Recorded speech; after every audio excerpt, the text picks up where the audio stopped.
रिया, रिया। बीर रात को सोकर सुबह जैसे ही उठता है वो सबसे पहले रिया को बुला रहा होता है। रिया तो कमरे में नहीं होती। फिर जैसे ही वो बाहर आता है बार बार अपनी माँ से पूछ रहा होता है। वो कह रही होती है हमने भी रिया को नहीं देखा, लेकिन रिया तो वहाँ से निकल चुकी होती है। एक रात की दुल्हन ऐसे कैसे गायब हो सकती है? अबीना बोलती है कबीर एक बार पूरा घर तो चेक कर लो, शायद वो कहीं पर बैठी हुई हो। लेकिन कबीर कहता है अम्मी मैंने पूरा घर देखा है लेकिन वो नहीं है। तो आगे से अबीना बोलती है ये कैसी दुल्हन थी जो एक रात भी नहीं टिकी। कहाँ जा रहे हो? कबीर खुद से कहता है कि मुझे सारी समझ आ गई है इसके पीछे कौन है और वो कहाँ पर गई हुई है। वहीं जा रही है। कहाँ है वो? बीर फिर अपने ड्राइवर से कहता है मेरी गाड़ी निकालो मैं बाहर आ रहा हूँ। लेकिन आगे से अबीना बोलती है तुम कहाँ पर जा रहे हो? तो आगे से कबीर बोलता है मैं वहाँ पर जा रहा हूँ जहाँ पर रिया है और मैं रिया को लेने जा रहा हूँ।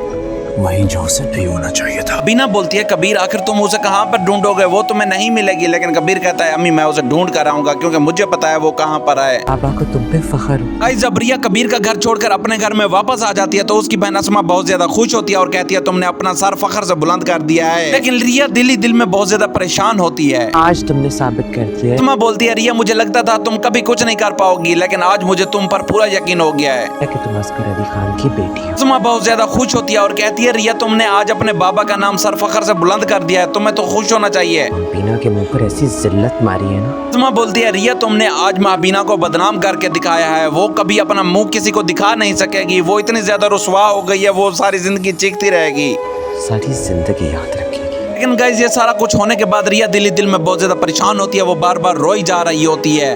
सारा घर मेहमानों से भरा हुआ है। आज कबीर के घर वालों ने कबीर और रिया की शादी की दावत रखी होती है। पूरी फैमिली आ चुकी होती है लेकिन वो दोनों नहीं होते। इस वजह से पूरा घर अब परेशान होता है कि क्या किया जाए। मैं किस किस को क्या जवाब दूंगी? बीन खान कबीर को बार बार कॉल करने की कोशिश करता है कि ना कबीर फोन उठाता है और ना ही कोई जवाब आता है। उसके बाद कबीर का ये पता चलता है वो रिया के घर में गया है रिया को लेने के लिए। क्या वजाहतें दूंगी? बीना बोलती है इतने बड़े सदमे के बाद मैं तो मरने लगी हूँ, मैं लोगों को जवाब कैसे दूंगी। एक रात की दुल्हन कहाँ भाग? बीना बोलती है मुझसे तो हर कोई पूछेगा आखिर तुम्हारी जो बहू थी वो एक ही दिन में भाग गई, आखिर तुम लोग इतना ज्यादा सख्त हो, तुम लोग कैसे हो? वहीं पर वफा कहती है अगर आप मुझे इजाजत दें तो मैं अपनी बहन को तैयार कर देती हूँ, वो कबीर की दुल्हन बन जाएगी। बीन भी फिर अपनी माँ को कहता है अम्मी यही सही मौका है, नहीं तो हम सारी जिंदगी बदनाम हो जाएंगे। इधर पूरा घर रिया और कबीर की वजह से परेशान होता है क्योंकि वो दोनों होते नहीं है। लेकिन दूसरी जानिब बार बार कबीर हर जगह जाकर रिया को ढूंढ रहा होता है। चलो भैया इंतजार कर रहे हैं सब। कबीर जैसे ही रिया के घर में पहुंचता है और कहता है रिया अगर तुम तैयार हो गई हो तो फौरन आ जाओ, अब से सारे तुम्हारा इंतजार कर रहे हैं और सारे परेशान हैं। लेकिन असमा कहती है कबीर मेरे पास आओ और अपने पास बिठाकर कहती है रिया अब तुम्हारे साथ नहीं आएगी। वो तो गई ही इसीलिए थी कि वापस आ सके। कबीर बेचारा बहुत ज्यादा परेशान होता है रिया को लेकर क्योंकि रिया अब उसकी बात मान ही नहीं रही होती। उसकी आंखों में आंसू आ रहे होते हैं लेकिन वो फिर भी कबीर को एक पल भी नहीं देखती। यकीन नहीं आ रहा। ये बड़ी असमा बोलती है रिया तुमसे तलाक लेना चाहती है। कबीर कहता है ये कैसे हो सकता है, एक ही रात में ये वापस आ गई, आखिर मैंने इसके साथ क्या किया है? असमा बोलती है हम लोग तुमसे इंतकाम लेना चाहते थे, आखिर वो हमने ले लिया और अगर तुम नहीं मान रहे तो ये देखो कागज जो तलाक के रिया ने साइन किए हुए हैं। पहले मेरा किरदार निशाना बना था। असमा बोलती है कबीर तुम्हारी माँ अबीना ने सारी जिंदगी मेरे किरदार के ऊपर उंगलियां उठाई हैं, तरह तरह की बातें की। आज मैं बहुत ज्यादा परेशान हूँ और इसलिए तुमसे ये बदला ले रही हूँ।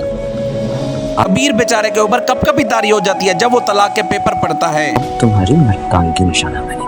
माँ बोलती है सारी जिंदगी तुम लोगों ने मेरे किरदार के ऊपर उंगली उठाई है ना, अब तुम्हारी जिंदगी तबाह हो जाएगी, तुम्हारा घर भी तबाह हो जाएगा। अफसोस ही हो रहा है मुझे, नजर नहीं आ रहे तुम्हें साजिश कर। कबीर बेचारा रोता हुआ आगे से रिया से पूछता है रिया तुम्हें आखिर मेरा एहसास नहीं होता, हमारी मोहब्बत की कदर नहीं है? मैंने तुमसे कितनी ज्यादा मोहब्बत की थी। लेकिन आगे से रिया खामोश रहती है और कहती है यहाँ से चले जाओ। अगर साइन करो इसे तलाक दो और आजाद करो। कबीर रिया को मना रहा होता है तब सिकंदर बोलता है आखिर तुम क्यों खड़े हो, रिया तो तुम्हें तलाक दे चुकी है, तुम भी पेपर के ऊपर साइन करो और यहाँ से चलते बनो और कभी हमें दोबारा अपनी शक्ल मत दिखाना।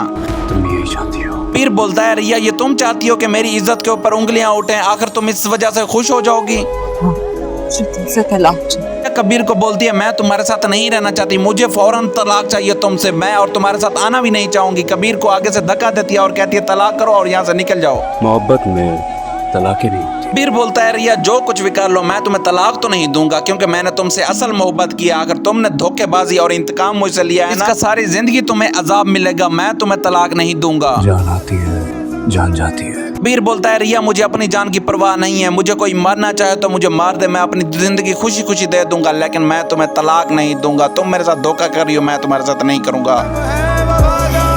उसके बाद कबीर वो तलाकनामा रिया के सामने फाड़ देता है और कहता है मैं ये कभी नहीं कर सकता, तुम्हें जो करना है जाकर कर लो। गाइस रिया आज बहुत ज्यादा साइको पेशेंट लग रही होती है। वो दिल ही दिल में रो भी रही होती है और परेशान भी होती है और कबीर से तलाक भी लेना चाहती है। आखिर ये कैसी मोहब्बत थी। कबीर वो तलाकनामा फाड़ कर उनके ऊपर फेंक देता है और वहां से चला जाता है। उसके बाद कबीर नजर नहीं आता, अपने घर भी नहीं जाता। दूसरी जानब तक कबीर के घर वाले बहुत ज्यादा परेशान रहते हैं।